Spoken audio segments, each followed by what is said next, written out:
You're watching Fox 35 News Plus, streaming on Fox Local.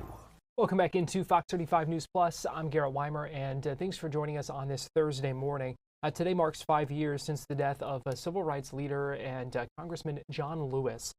Today, groups across Florida and across the country are marking this day with demonstrations, and they're calling it Good Trouble Lives On. That's a nod to Lewis and to him, his term of good trouble, referring to peaceful, nonviolent actions that challenge injustice.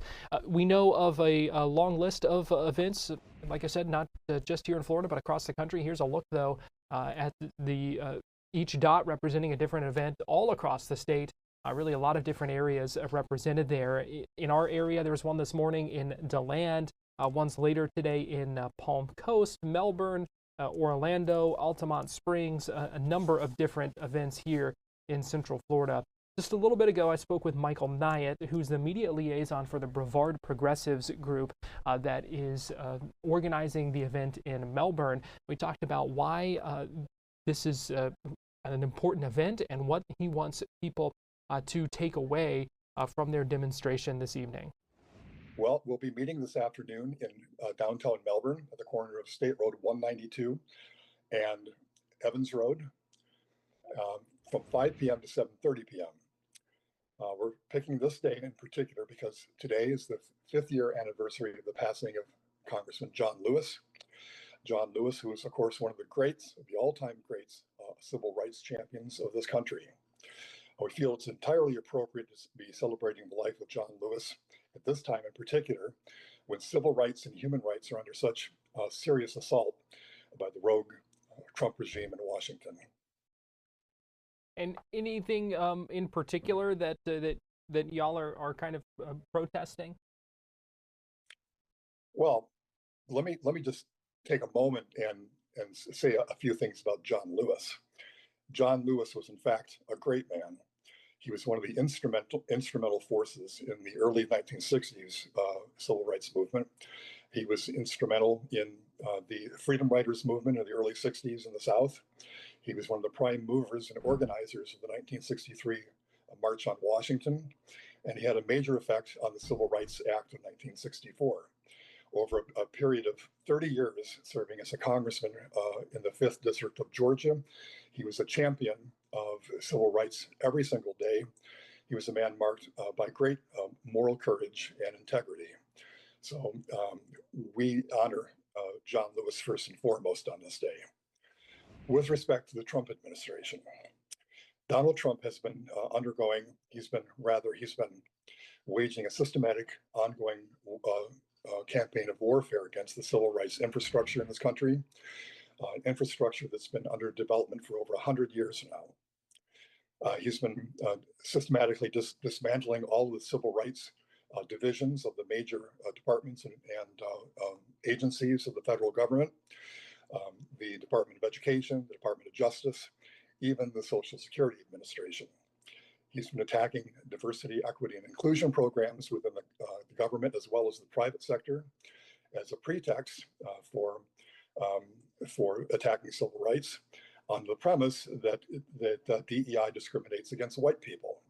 From a very personal standpoint, may I just tell you that as a white man, I have never felt discriminated against in my entire life. I'm well aware of the fact that I've been given enormous privilege from this society, privilege that I never asked for and I never earned.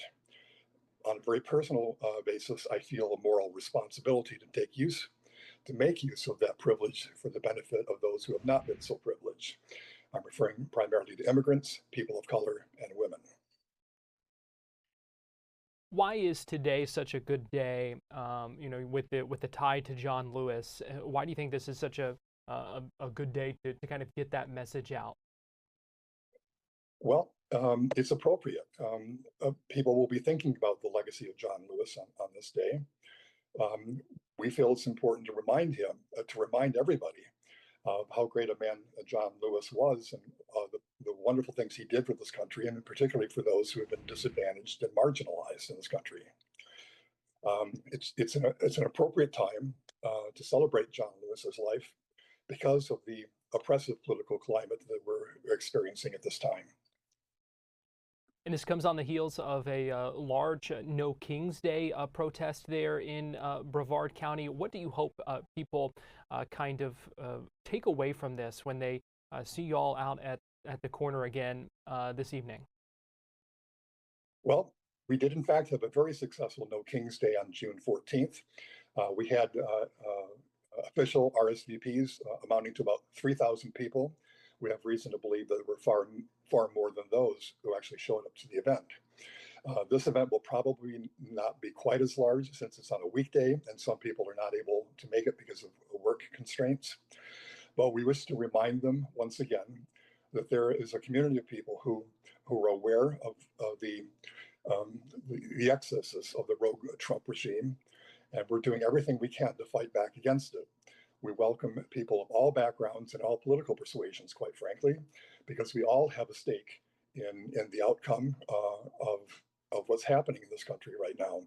So we're welcoming not just progressives and liberals, but also mainstream Democrats, independents, Republicans, and even some disaffected MAGA voters. And we know your event is just one of many across not just Florida, but across the country. What do you think that shows when you see a number of these demonstrations across the country on this same day? Well, last I heard, there are over 1,500 separate events that have been scheduled, and we may very well see more than that. What it tells me, and I think what it should tell everybody, is that there's a huge amount of grassroots support in defense of our democracy, because quite frankly, our democracy is in peril right now. The Trump administration represents an attempted fascist takeover of our democracy. We are in serious jeopardy of losing our constitutional rights. The rule of law is under assault. The Trump administration has been systematically violating the Constitution and breaking all our laws. We have to be careful of what's happening right now and do everything we can to resist. The power of the people in this country, in a democracy, is supposed to be absolute. I'm calling upon everyone within the sound of my voice to rise up at this time and say to the Trump administration, no, you may not take our democracy away from us. Again, many of those events kind of spread throughout the day. You can find that list and that map online. We're going to take a break here on Fox 35 News Plus, but we'll be right back.